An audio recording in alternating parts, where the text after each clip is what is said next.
wait some folks come in, but we're going to go ahead and get started. Nice to see lots of friends of the Academy joining us. For those of you who are new to the Academy and are just joining us for the first time, welcome to this month's webinar, What Does Deming Do? I'm Donna Knapp. I am the Curriculum Development Manager for ITSM Academy, which means I develop and maintain our course materials. And really kind of the fun part of my job is I get to learn a lot, right, about all of the different courses that are in our portfolio. I'm very excited about this month's webinar for a myriad of reasons. Number one, for those of you who play along with the Donna Said Deming game, you know that I'm a huge proponent of Deming, and I've been thinking about this webinar for a couple of years now, and I'm excited to finally be bringing it to you.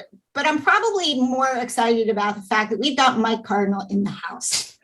And we view Mike as family here at the Academy. Mike worked with us years ago, and then even after he left us and went on to work with other organizations, we've continued to collaborate through the years. Mike and I share this kind of love of process and process improvement, and we very much enjoy talking about the works of these great thought leaders. And Mike was actually a history professor in a former life. So I quite honestly always feel woefully inadequate when I enter into conversations with Mike about history. But I delight in it nonetheless. So welcome, Mike. So Mike is the director of the Business Process Management Office at Third Era. So Mike, tell us about Third Era. Yeah, so thanks, Donna, and I am also super excited about this. This is the first time you and I have actually been able to do a webinar after, I don't know, however long, many 15 years we've known each other or whatever. So this is fantastic. Yeah, Third Era is an organization that is a ServiceNow partner, and I, in my role, am the lead of all the business process people, not surprising, right? So we are a pure play ServiceNow partner, one of the largest out there, premier elite partners, and really just trying to help customers with that process and tool combination. So, and shameless plug at Support World in May, yes? Yes, May 18th is that? I think. We should know the date. I know. Mike and I are actually doing a presentation together, and what we're talking about is how you leverage best practice as part of tool implementation. So we're kind of bringing those pieces together at Support World. So here's what we're going to do. So in answer to the polling question, interestingly enough, Mike, 0 people got this question right. I was watching it for a second there, yeah.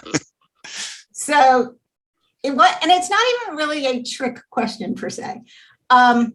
So what we're going to do is we're going to talk about industrial revolutions, and the motivation behind that as our framework for our presentation is because we wanted to, first of all, put Deming in his place in history, right? So you understand Deming and his place in history. And if you're not at all familiar with W. Edwards Deming, he was an American engineer, statistician, professor, author, consultant, and he's most widely recognized for the role he played in helping Japan to improve their quality after World War II. And then in later years, he passed away in 1993. In his later years, like 1980 on, so to speak, companies here in the U.S. started a little bit paying attention to what he was doing. But again, he's most widely known for his work done in Japan in terms of helping them understand statistical theory and statistical process analysis. So we're going to put him in place, right? We're going to start off putting in place him in the context of, industrial revolutions. We're going to talk about industrial revolutions in general and what they have in common. We're going to talk about principles that have been introduced as we've moved through the first 4 industrial revolutions. We are currently in the 4th industrial revolution, and nobody got this right, but the 4 in ITIL 4 actually stands for the 4th industrial revolution. It is coincidentally the 4th version, but the intention of the 4th industrial revolution, or the 4 in ITIL 4, is that it meets the needs of the 4th industrial revolution. So we're going to talk about the principles that have been introduced along the way, applying these principles. And as we go throughout this whole conversation, we're going to bring in the wisdom of W. Edwards Deming. So that's our agenda. That's what we're going to talk about. Mike and I were kind of joking at one point that the presentation is called What Would Deming Do? We actually could have called this What Deming Would Not Do, which you'll see a little bit as we go along, right? But without further ado, Mr. Cardinal, kick us off. Yes, I first want to say it's a good thing that we are doing this in the morning, because the number of times that Donna and I are going to say Deming, everyone would be probably under the table after about the 3rd slide. So just get ready to have your coffee or tea ready to drink each time we say Deming. All right, so yeah, we're going to start out with some wisdom from Dr. Deming. And here it is: survival is not compulsory, improvement is not compulsory, but improvement is necessary for survival. And what he's really talking about here is, if you are not learning from the past and using that to move forward and to improve, you will die. And he really kind of references the idea of Darwin and survival of the fittest. And if you know anything about that, it's not about the fittest. It's about the most adaptable to a situation. And that's really what Deming was trying to put forth: is we have to adapt. And we see that in ITIL 4 and in the form of, and really 3, adopt and adapt. So yeah, let's start out with some history of industrial revolutions. Way back in the 1700s, we had the advent of mechanization and steam power. That was our first revolution. That carried forth into the turn of the 1900s, late 1800s, early 1900s, where we started to introduce mass production, electricity, assembly lines, on into the mid 1900s up until the 2000s, late 1990s. This is where you see the computer revolution, right? And electronics and automation. And now we are in the midst of this 4th revolution, really from the 2000s on, where we are looking at greater automation, robotization, I can't say the word, cyber, digital, cloud, all of those things. So we've moved very rapidly, and we'll talk about some of that as we move on. And as Donna said, right, that 4 in ITIL 4 is really that 4th revolution. Right. So what do all these things have in common? What is it that makes these revolutions? Well, first of all, they're not revolutionary. They are actually evolutionary. A revolution, if you sort of study these things, as I actually have, a revolution is really a series of small changes that add up to a big change, a series of small synthesis efforts or events, and we'll talk about synthesis later, that really lead to long-term change. So one of the things is, during a revolution, you will not even know that you're in a revolution, because it's not revolutionary, right? It's these small changes all adding up. And it's really not until after you look back and go, oh, yeah, well, that was disruptive. That was a lot of change. So some other common things, you can see that those changes occur in things like technology. And what technology does is make us faster, better, stronger, cheaper, those things. It does not replace humans. It will probably never replace humans, so I wouldn't worry about that part of it. But it does allow us to gain those productivity. And unfortunately, as a result of that, yeah, we see things like the old ways of doing things, the old jobs that we used to do, go away. I was telling Donna, my son is a welder. as an example, right, there'll always be the need for welders, but what they're getting him to do now is not just do the welding, but train the robots that do the welding. And they need somebody who knows how to do welding to train the robots how to do the welding and set that up.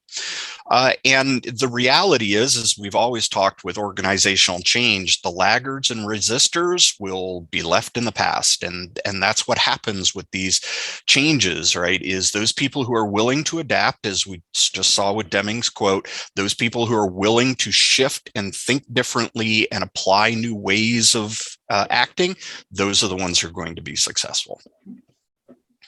And probably, Mike, we could have added a point here that the early adopters, you know, reap a little benefit, right? Yes. By being willing to be on the front end of it.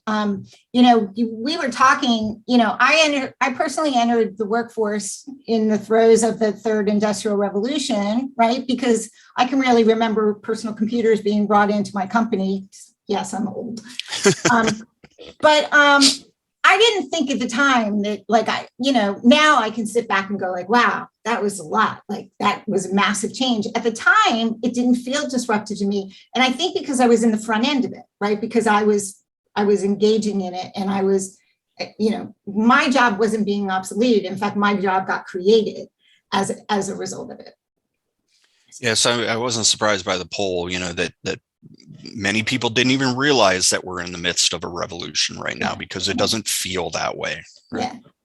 Yeah. So let's talk a little bit about some of the characteristics of each of these revolutions and what they brought to this and how we can weave Deming into this. So before Deming, which is there such a thing as before Deming, really? But the idea was that back in 1776, a Scottish philosopher and author, and really the world's first economist, wrote a book called Wealth of Nations. His name was Adam Smith. And in that, he invented the idea of the free market and capitalism. But more importantly, coming out of that work was the idea of division of labor. And it was that idea of moving away from little cottage work, right? People sitting in their cottage, knitting and sewing and making things, moving that to a more production-oriented system. He used the pin manufacturing. Instead of having one person do everything, let's split it up among a number of capabilities, and it will go smoother. We'll be able to produce more. Move forward in time to the late 1800s, 1898, in fact, onto the scene comes a guy named Frederick Winslow Taylor. And Taylor writes a book called Scientific Management. And he takes the ideas of Adam Smith and says, hey, if we kind of take each of these parts of creation that each person is doing and speed them up as much as possible and standardize them and make them repeatable, we can get the most out of people. And so he is credited with this idea of bringing science to production, creating time motion studies. Problem with Taylor is he did not have a very good view on humans. He kind of separated management, who he thought were the intelligent people, from everyone else. And he called them, actually in his book, brutes. So if you're just a worker, you're a brute, not smart enough to actually do the management of things. So it was really Taylor that set the stage for Deming and his work.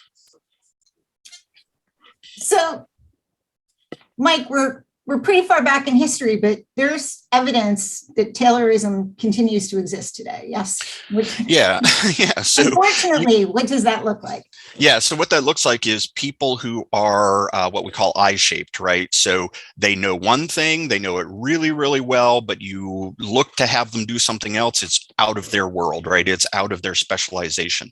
That then leads to things like silos and super specialization, where I can only do this one very narrow kind of thing. And for Taylor and really Smith, that was ideal, right? Where we had this thing where I didn't need you to do anything more than sharpen the pin.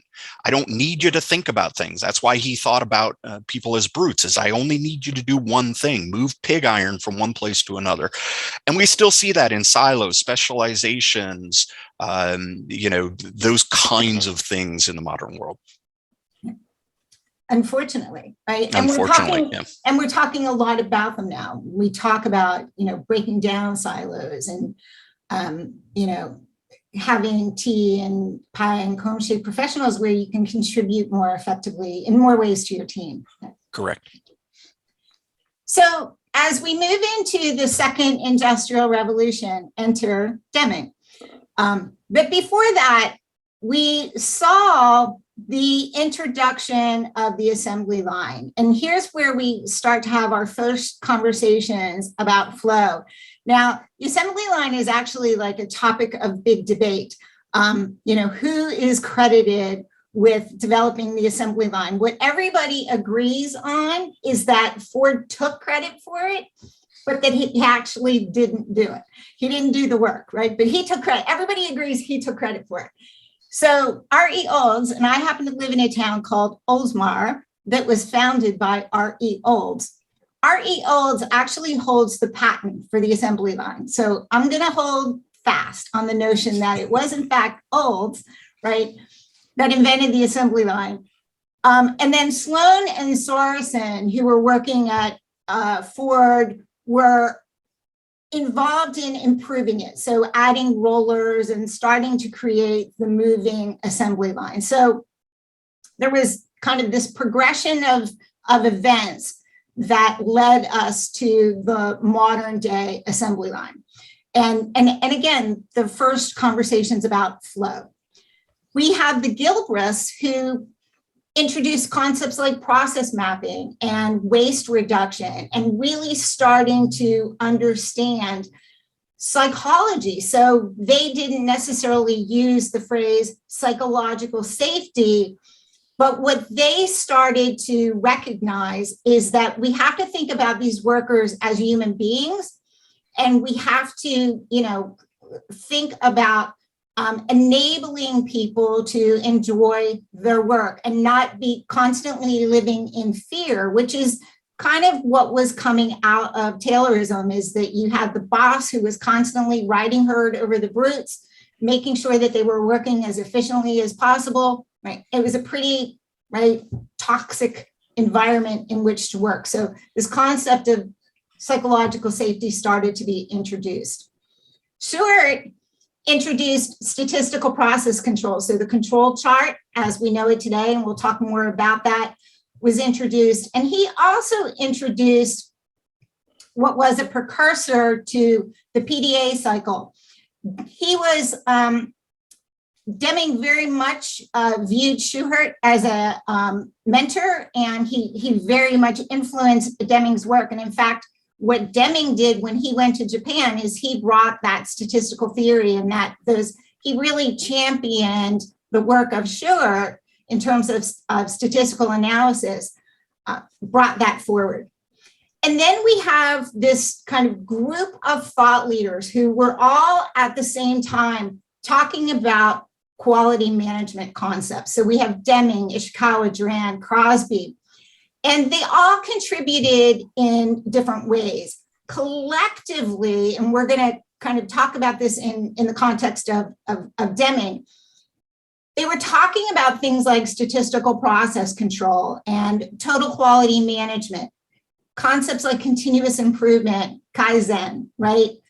And again, we'll talk about the progression to the Deming cycle, right? And we'll all learn a little bit about the Deming cycle as we go along, as we go forward.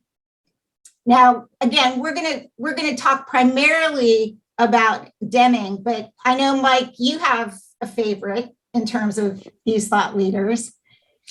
Yeah, you would think it's, I love Deming, he's great, but my favorite is actually Ishikawa. And if you've ever heard me talk about metrics and measurement and those, that's the reason, right? I love the tools, the data talk, the data conversation, the statistics. I am a stats geek at heart.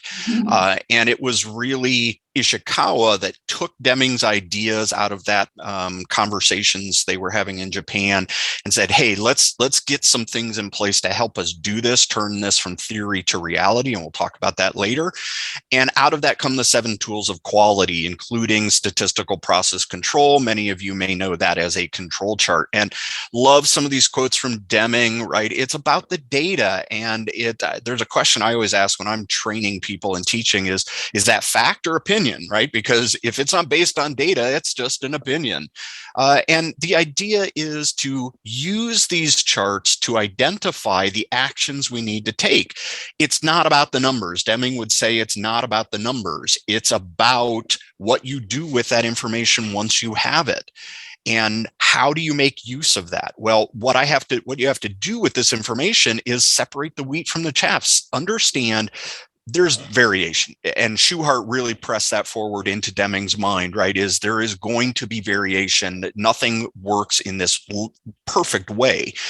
So don't focus on the normal variation, focus on the things that are like outside the normal variation. And for Deming, what that sometimes meant was there are things that you can't discover. There are things that you will not know that are really unknowable. And many of those things are far more important than what you're seeing on the chart. It's sort of the question behind the question, the information behind the chart. And for Deming, it was really about, again, that he was starting to take that idea from Gilbreth's of that psychology of people. It's really the people that drive all of this. And so you can't measure feelings. You can't measure loyalty. You can measure somewhat to satisfaction and some of these things, but to get those unknowable things is harder, but more important ultimately than looking just at the numbers. So you have to go behind the charts, behind the tools, as it were.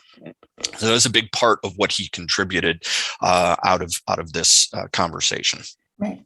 And we actually still kind of continue to grapple with this. If you think about, what we talk about with IT service management, we talk about value, right? And value realization. And we have struggled and we continue to struggle with measuring value. And part of why we struggle with it is it's lagging to some extent, right? It's in hindsight that we understand whether or not the change we made to our product or service our customers actually did in fact view as of value. And again, what Deming talks about with this idea of unknown and unknowable is recognizing the fact that sometimes we're going to make decisions and we don't know what the end result is. We don't know if that improvement we're going to make is going to improve customer experience or if it's going to help us to sell more products. We'll learn that in hindsight, but we still need to make decisions, right? We just need to be aware, right? That if we focus on the targets we've set for our organization or some goals that we've established for our organization, and we don't try to concern ourselves with what's happening outside of all of that, it's the old, you'll get what you get, right? If you set a target and aim to achieve that target, you'll get that target and nothing else but that target. But perhaps you could have been even more wildly successful, right? Had you tried to understand what's happening beyond that target. So he talks also about variation, and Mike kind of talked about the idea that variation is very normal within a process. And I think this is something we also struggle with in the IT industry, right? This idea of it's a constant struggle between standardization and innovation, right? We see sometimes where we have communities, especially those communities who are involved in emerging practices, they push back on standardized ways of working. And, it's part of why, some folks push back on ITIL, right? Because it's like processes and it represents a standard way of doing things. But I love this quote from Deming where he kind of emphasizes the fact that, look, we've got to have this foundation of standardization. We don't all, wear the same clothes. We don't all, live in exactly the same houses. But if we walk into a store and we pick up a shirt that's a size 8, we expect it to fit us if we're a size 8 or a size 10, right? And think what it would be like if we didn't have that type of standardization. Think of how inefficient our lives would be and how difficult it would be for us. So we have to kind of understand that yes, innovation is important, but at some point you're going to standardize around your processes and around your value streams. That's what's going to let you be more efficient. That's what's going to let you be more effective. But remember that always, we also need to focus on continuous improvement. And I would just add to that, Donna, that, you know, without that standardization, we wouldn't be able to exist in the modern day, right? Innovation is, as you always say, right? It's not just new things, it's things newly introduced. And the idea from Deming is really, you have infinite possibilities by using the standardized things. Don't think of these things as barriers or holding you back from innovation. These are the building blocks for innovation. Right. That's the idea here. Right. Free yourself up to innovate by not having to constantly reinvent the wheel. Correct. So Deming also very much contributed to total quality management. Again, if you look at Deming and Ishikawa and Duran, right, they were really formulating the principles of total quality management, which really has three pillars. One, a focus on the customer. And Deming talks a lot about the customer and understanding always that the way we satisfy our customers is by solving their problems, by helping them to be able to do what it is that they want to do. Quality historically is defined as conformance to customer requirements. It's really understanding, right? And not forgetting that it's about the customer. And he also talks a lot about repeat customers, right? And so we see that need to listen to our customers. We would say today we need to co-create value with our customers. We have to be constantly striving to understand what their needs are and recognize that those needs are going to change over time. All employees participate. So here's where we see this move away from Taylorism and really recognizing that we've got it, and we have to ensure collaboration. We have to ensure engagement. Deming said, put everybody in the company to work to accomplish the transformation. And in this context, he's talking about the transformation to improved quality and this focus on our customers. It would be better if everybody worked together as a system. So we see the introduction to conversations about systems thinking. And total quality management is process-centered. You've probably seen this quote before. If you can't describe what you're doing as a process, you don't know what you're doing. And, you know, in the IT service management community, which is the community a lot of us come out of, we think about processes as things like incident management and problem management. But remember, process really by definition is just an integrated set of activities, right? So we can think of value streams as processes. We can think about activities like the Toyota Kata or the continual improvement model as processes. So there's sometimes this notion that processes drive us to this one definitive way of doing things, but really recognize that what they represent is a habit, right? Or a method of doing work that can, in fact, enable innovation. So concepts like design thinking, right? Design thinking is a process that's really designed to help us understand and empathize with our customers, put forth a hypothesis in terms of how we can meet those customer needs, and then test and prove out or disprove our hypothesis. So again, don't necessarily think of processes as something that's going to stifle innovation. They actually can enable innovation. And it's the same point that Mike just made about standardization. By having these processes, even if they are processes for innovation, lean startup, minimum viable process, minimum viable product, right, are all processes that enable us to innovate very, very quickly. Yeah, and I love, that is my all-time favorite quote from Deming about process. I use that every time I train. And the idea, again, is people today seem to be pushing back and saying process is restrictive. It stops us from doing new things. No, it's the building blocks, as we just talked about. It's a building block. It's the mechanism. It's the tool you use to innovate. Everything we do needs steps to follow, and it's a matter of understanding those steps and how we do that. And that's really what leads to that first quote from him, right? We can't help people if we don't know what we do. right? So process is the way we do things, and to help people and to get those sustainable markets and to bring quality, we need to rely on those processes. We just can't let them be restrictive on us. That's true, but we do need to use them and understand them.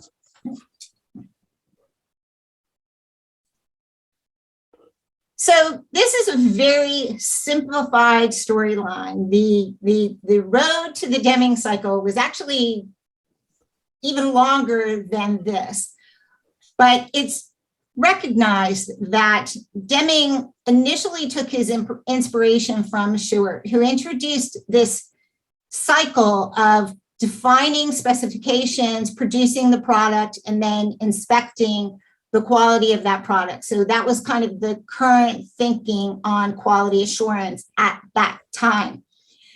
The Japanese took that concept, and it was actually the Japanese who introduced the concept of plan, do, check, act, right? Which is what we often associate with the Deming cycle. In fact, we have idle classes where they teach that is in fact the Deming cycle.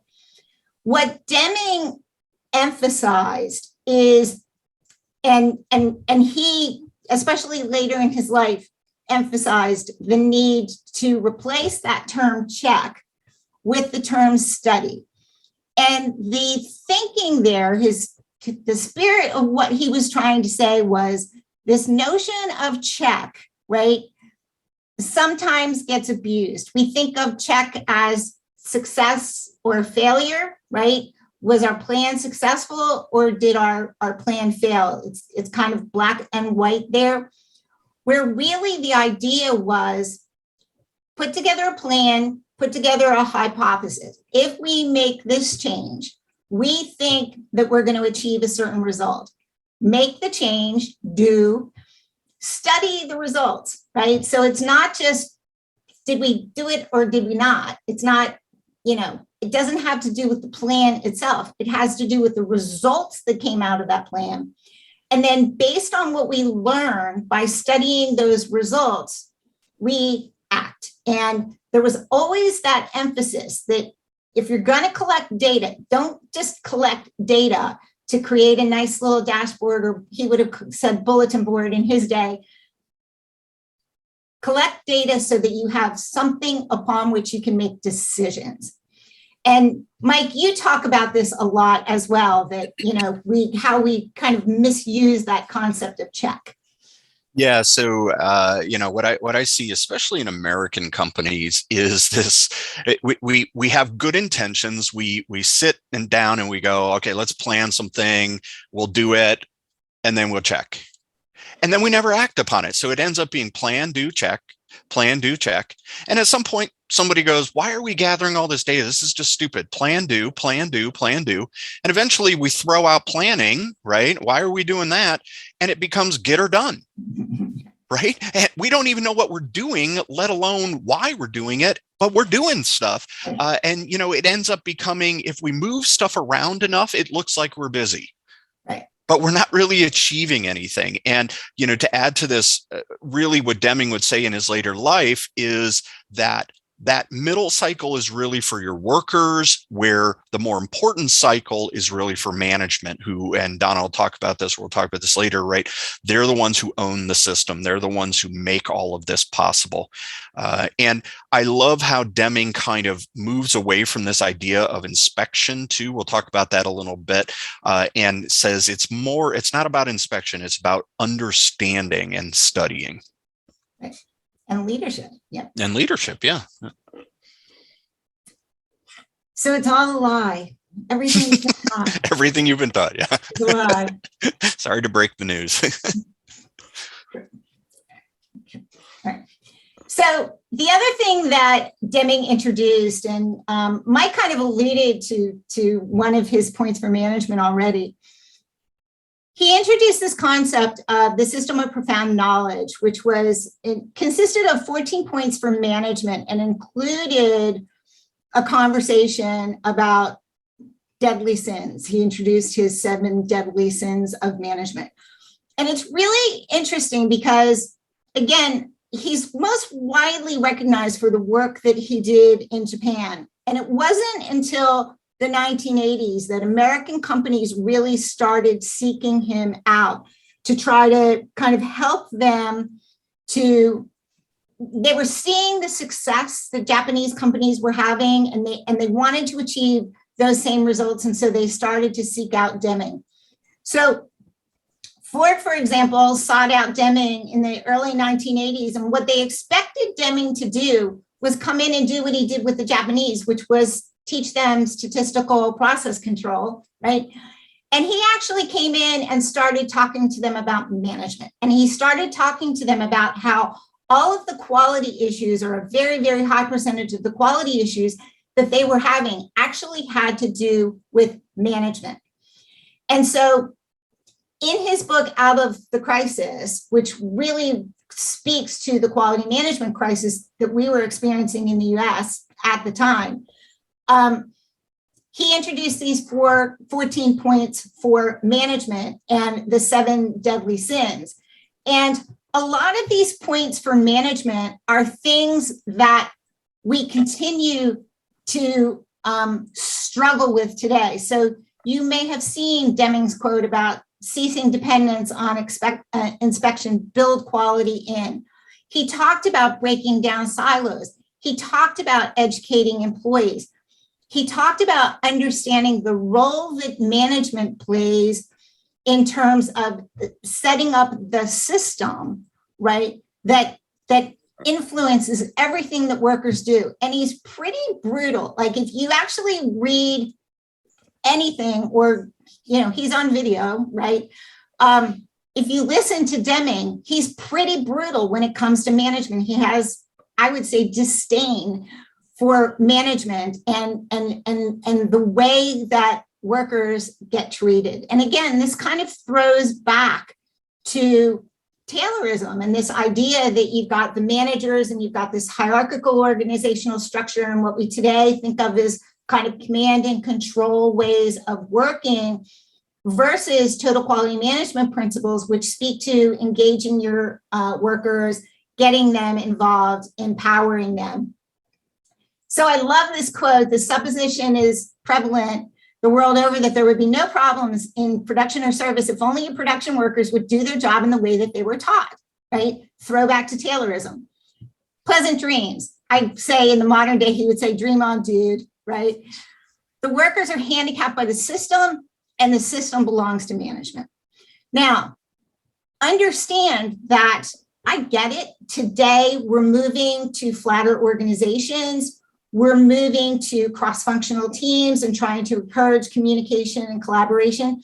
But let's not also forget, somebody owned the system, right? Even in a very flat organization, somebody owns the system, if not only from a governance standpoint, right?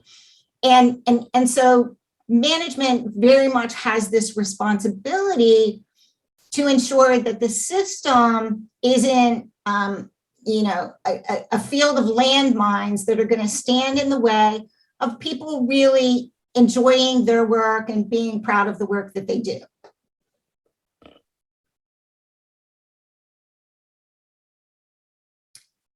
So that brings us to the third industrial revolution. Now, keep in mind, Deming kind of spanned, right, the second and the third industrial revolution. So coming into the third industrial revolution, he was in Japan. He was working with organizations like Toyota. And at that time, we were seeing the introduction of what we now know of as the Toyota production system. It wasn't necessarily called that at the time, nor was it referred to as lean at the time. But you saw these Japanese companies who were really embracing these concepts of statistical process control, total quality management, continual process improvement, Kaizen, right? Improving work on a regular basis. And we also saw the introduction of the Toyota Kata. And the Toyota Kata, if you're not familiar with it, is a model that's really designed to help organizations experiment and learn. So part of what you do with the Toyota kata is you think about what obstacles you have, what obstacles you want to overcome. You think about what steps you can take or what experiments that you can take in order to overcome those obstacles and reach your next desired target condition. And it's a process in and of itself. It's actually a 5-step process. And the idea is to teach people how to be problem solvers. And that's really what distinguished the Japanese, is that they empowered their workers. They taught them to be problem solvers. They taught them this vocabulary of continual improvement on a day-to-day basis. So they really emphasized that the manager's role was to coach and to encourage workers as they went about improving their work on a daily basis. Years later, right, Womack and Jones, in their book, Lean Thinking, coined that term lean. And it was through their study of the Toyota production system that term lean was coined. About that same time, we were really seeing also the introduction of a lot of modern management, and I'm using air quotes here with the term modern management practices. So Mike, talk to us about that.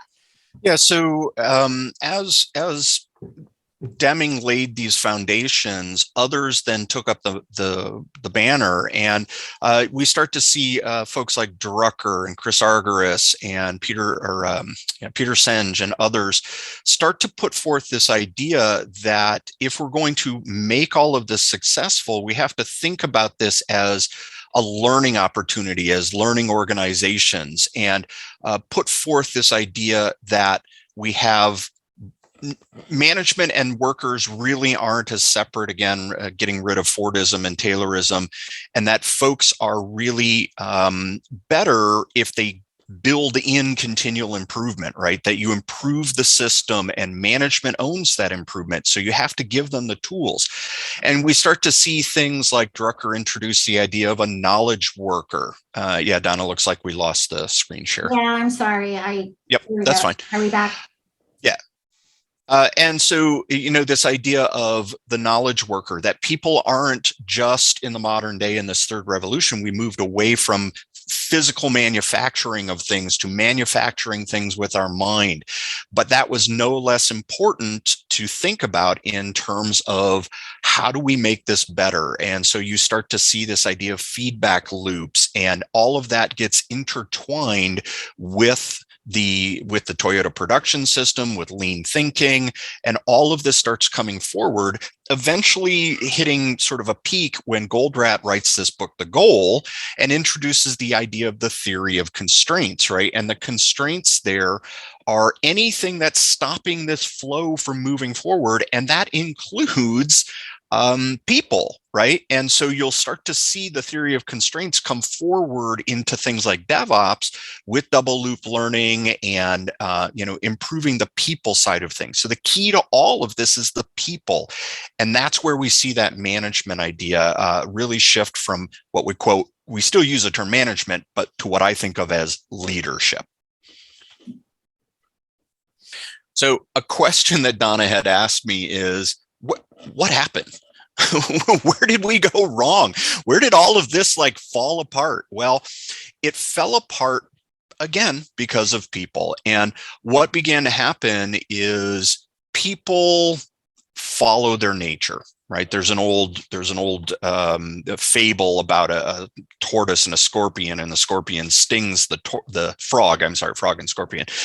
And as they're both drowning in the river, the scorpion says, "I can't help it. It's my nature, right? I sting things."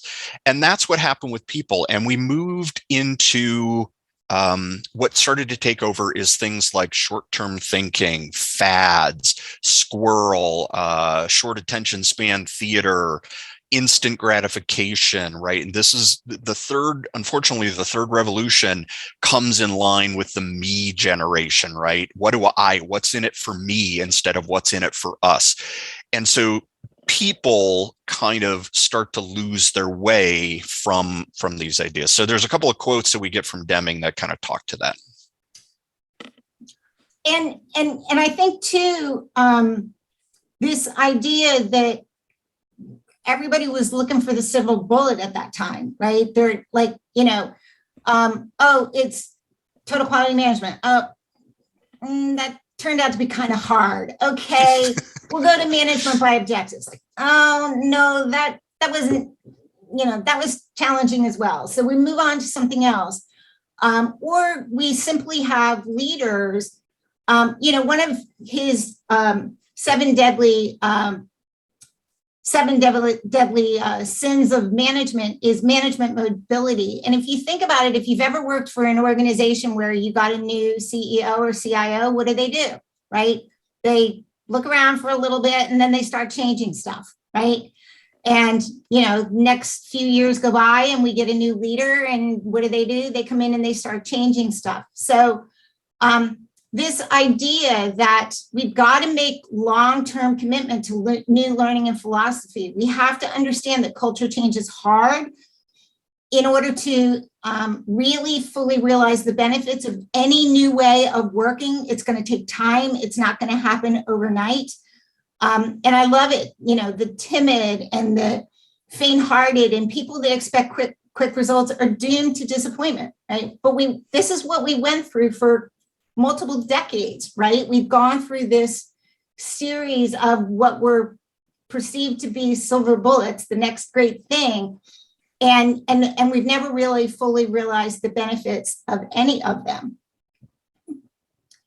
And this idea too of short-term profits and short-term thinking, right? It's completely counter to where we are today in terms of talking about sustainability. And I love this notion that anybody can pay dividends by deferring maintenance, cutting out research, or acquiring other companies, right? Think about it. Today, there are a lot of companies that have a lot of technical debt. It's very difficult for them to make improvements because of this technical debt.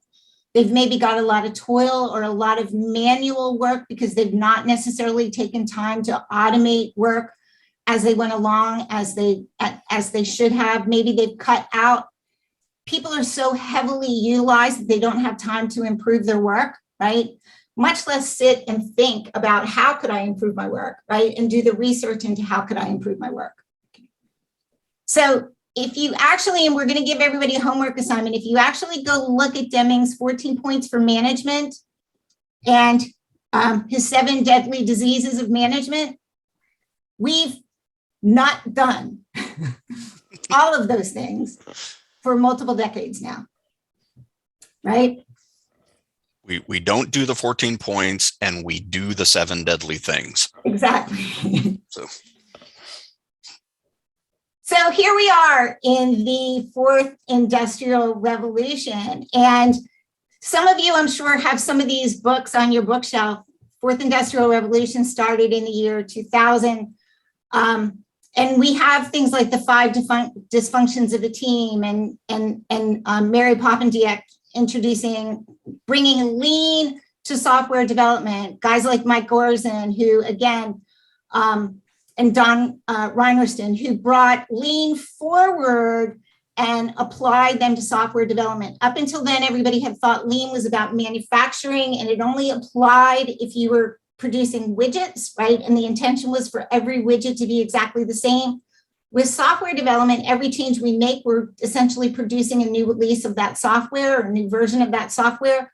So there are some differences, especially in terms of how we deal with things like variation, but we absolutely can apply the principles. We've seen the emergence of DevOps, project to product with Mick Kirsten, team typologies, and looking at organizational structure and how we need to think about this idea of cross-functional teams and self-directed teams.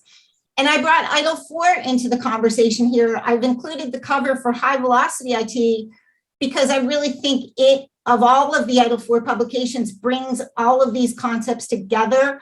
But again, the 4 in ITIL 4 stands for 4th Industrial Revolution. So it is a rethinking of the framework in recognition of where we are in terms of the fourth industrial revolution.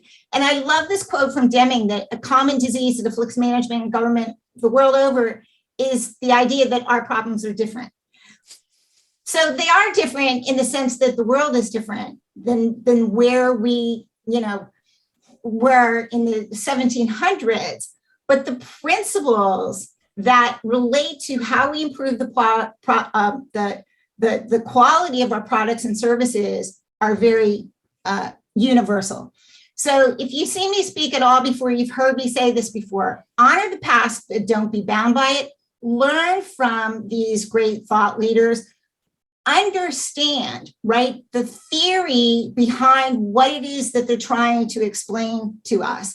So for example, one of the things that Deming talks about is the fact that we don't want to manage by objectives. And then, you have Drucker coming along saying manage by objectives. So why did Deming feel that way, right? What was behind his concern with management by objectives? Understand the theory, then accept your current reality, right? So this is a little bit of adopt and adapt, right? Adopt, right? Understand why best practice is in fact best practice, and then adapt it to your organization's circumstances, needs, and goals. And then always look to the future. And Mike, one of the things you talk about in terms of this Deming quote with experience by itself teaches nothing is the idea of Bloom and why, any of you who have attended an IDLE class or a DevOps class, and we talk about the exam, we talk about Bloom taxonomy.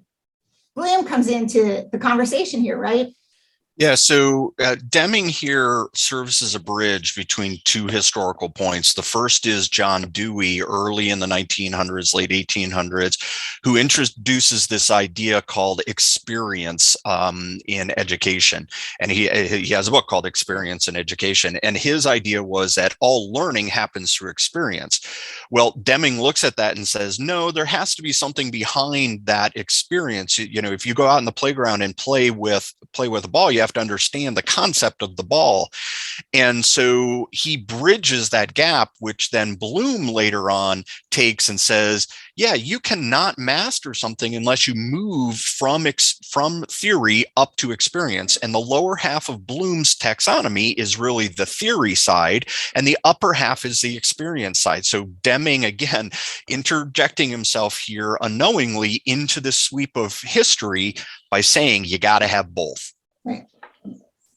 And think about it in modern day, a lot of you in your organizations may have learning labs, right? Sometimes they call them in the DevOps community dojos, where you go into the dojo and you take a project and you learn new ways of thinking and new ways of working, and you learn new technologies, right? It's that combination of you begin with understanding the theory behind this new way of thinking and working, and then you experience it, right? You actually apply that theory by completing your project.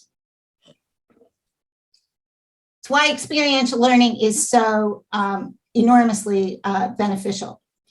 So here we are, right? So we have these principles that have been carried forward through these four industrial revolutions, and that were introduced by these great historical thought leaders. And you see those on the left-hand side. And we're kind of ingesting all of those today in our modern work world. But first, we have to think about this concept of synthesis. So talk to us about synthesis, Mike, and how it applies, how it gets us from that theory to our current day. Yeah, so synthesis is a concept that's really introduced by a philosopher named Hegel, and he was talking about history. And the idea is that what happens in time is people take ideas, what he called thesis, and they look at the opposite of that or the inverse of that, what he called antithesis. And what happens is those two things collide like electrons, right? And they smash together and something new comes out of it. And that is what synthesis is. And so what's happened with the items on the right, so you've got your guiding principles, your 3 ways of DevOps, Knapp and co-creational value and flow and those kind of things, is those really emerge because we take these ideas on the left, we smash them together, and out comes these new concepts and these new ways of thinking. So they're not necessarily born out of nothing, they're born out of the past. And they don't necessarily obsolete, right, the old way of doing things. You know, if you think about the Phoenix Project, right, which Gene Kim wrote in homage to the goal, you have the theory of constraints, and then you have ITIL, which at the time that the Phoenix Project was written was really starting to be viewed as overly bureaucratic, right? So if we take this idea of the theory of constraint and we look at ITIL, we find then the introduction of DevOps. It leads us to, okay, so how do we synthesize these ideas and get to a more effective way of working? Think about concepts like waterfall, and then we have agile. Well, where are we today? We're talking about continuous delivery and continuous deployment, right? So if you look at these representations of our modern ways of working, and I've included Kirsten's flow framework in here as well, they really come out of, if you really sit and study them, you can find in them the roots of these kind of historical ways of working, but we've synthesized them for the modern day. We also wanted to give a shout out to Mary Poppins. It's Women's History Month, right? So there's only a few women, unfortunately, in this list of thought leaders. So Mary actually wrote a book about applying lean to software development. And if you look at her principles, they are in fact pure lean, of course. But I thought it was interesting. I found an article by Mary where she was talking about lean IT. She was asked about lean IT. And she kind of said that, you know, referring to lean IT isn't really appropriate because we, in most cases, and this is a little bit historical, it's changing a little bit, but we treat IT as a cost center. In product-oriented organizations, it's much easier to see value. Customers either value our products or they don't. And it's when, and lean is really about focusing on value, right? That's really what lean is all about. It's one of the core principles of lean. So you kind of see how we've gotten to moving to this more product-centric way of viewing things, because again, it helps us get better insight into value. So what would Deming do? And I understand and appreciate that we're running tight. We're getting close, but we're running a little bit tight. So what would Deming do? He would encourage us to, first of all, always remember that it's about the customer, that the tenets of total quality management are first and foremost about focusing on our customers, improving constantly and forever the system, which is really one of his 14 points for management. Think and work holistically. Keep in mind that we have to work together today. We have to move away from siloed ways of working and think about collectively the system and how to improve the system. Plan to study and act on data. Most importantly, act on data if you're going to collect that data. Consider the employee experience. He has some great quotes on employee experience. People are entitled to joy in work. Allow people to have pride in their workmanship. He talks about the role of management being removing the barriers that deprive people of the ability to take pride in the work that they're doing on a day-to-day basis. So understand the impact of middle management. Understand that the policies that managers put in place, the processes that they put in place, the knee-jerk reactions that they have to, variance within processes or in terms of people's performance, all really can in fact have a negative effect on the workforce. And we're seeing that today, right? And then embrace change and just keep learning. Like one of the things you talked about when we first started talking about using this concept of the Industrial Revolution as our framework is it's a lot of little changes. It's a lot of little individual changes that kind of add up to this revolution. And it starts with us as individuals and goes from there, right? Yeah, so if you're going to see these kind of changes that we want in organizations and the world, really, it starts with the power of one, right? So if we are lifelong learners, if we think about it first and foremost and how we can change and adapt and move forward, then we group that together with others who then group that together in teams and departments and organizations. And then when organizations work together, society changes, right? So that is how revolutions happen, is through little incremental changes, Kaizen, right? To use that term. And the idea here is in the end, it's not about you, it's not about me, it's about all of us and the systems that we use to be successful.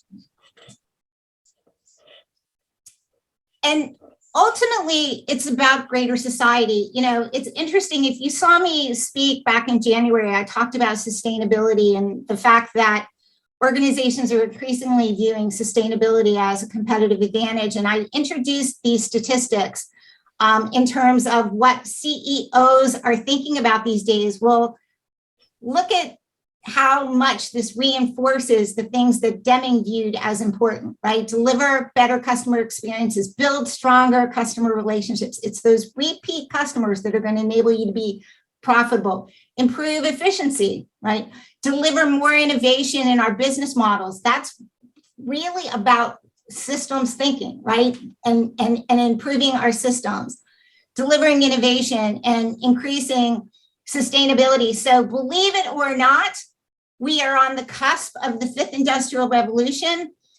You're starting to see some references to the fifth industrial revolution. And I want to believe in this statement that I've read about the fifth industrial revolution. This is where we place trust in technology, ensuring that it's being used for the good of the world, not just for profit. So this is the ultimate in kind of think locally, starting even with yourself, act globally. And Deming has a lot of great quotes where he really emphasizes, again, this idea of thinking not just about short-term profits, but thinking about all of the stakeholders within your organization, your suppliers, your customers, the community you work in, how you can contribute for the long term to benefiting all of those stakeholders.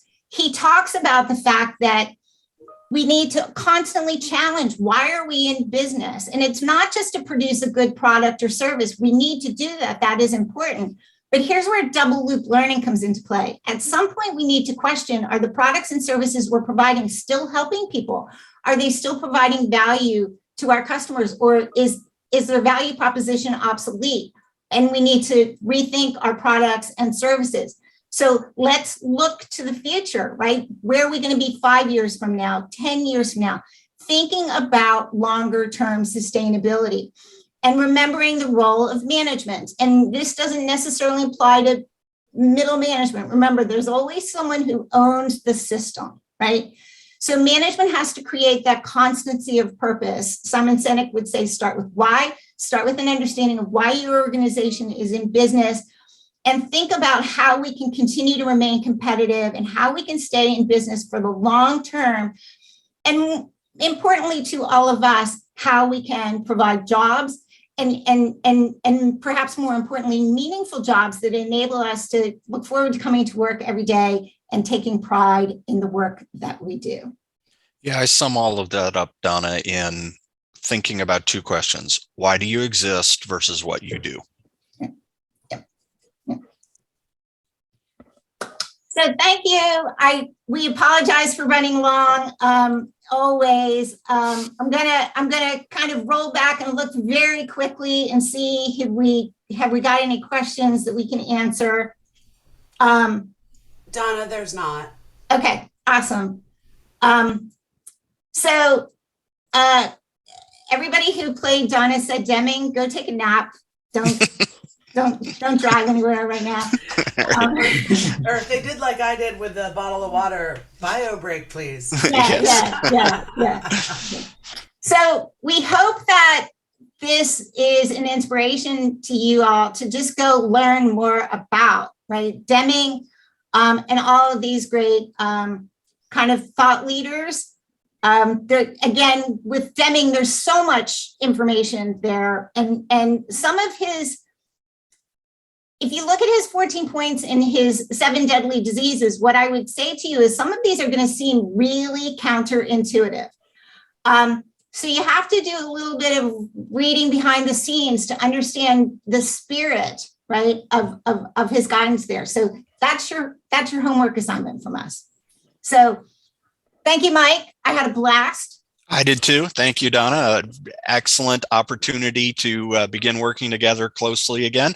And again, we're going to be in support world doing this kind of thing again. Yeah. So, and it's live. So hopefully, hopefully some of you we're going to be able to see you live and in person. So please come find us. Lisa, anything else you want to? Any closing comments you want to make? Whoops, I copied and pasted the support world link back in because I'd sent it earlier, so a little typo. Yes. My ass. Thank you. We're woefully unprepared to talk about that coming in, so we apologize for that. Yeah, because of conferences and other things, I think we're not going to do our April webinar, so we'll be back again third Thursday in May. We've got some interesting topics on the table, nothing locked down yet, so anyone who has an idea, please share it with us. Anyone who wants to present, please share it with us. You know, we love doing these sort of ripped from the classroom free education moments for everyone. And yeah, open ideas and suggestions and presenters. So thank you. And thank you guys both. No surprise here, this was one of my all-time favorites because also a process geek, also a history geek, and a Donna and Mike fan, so it just checked all my boxes. There you go. Awesome. We like it. All right. Thank you, everybody. All right. Bye, guys. Take care. Bye.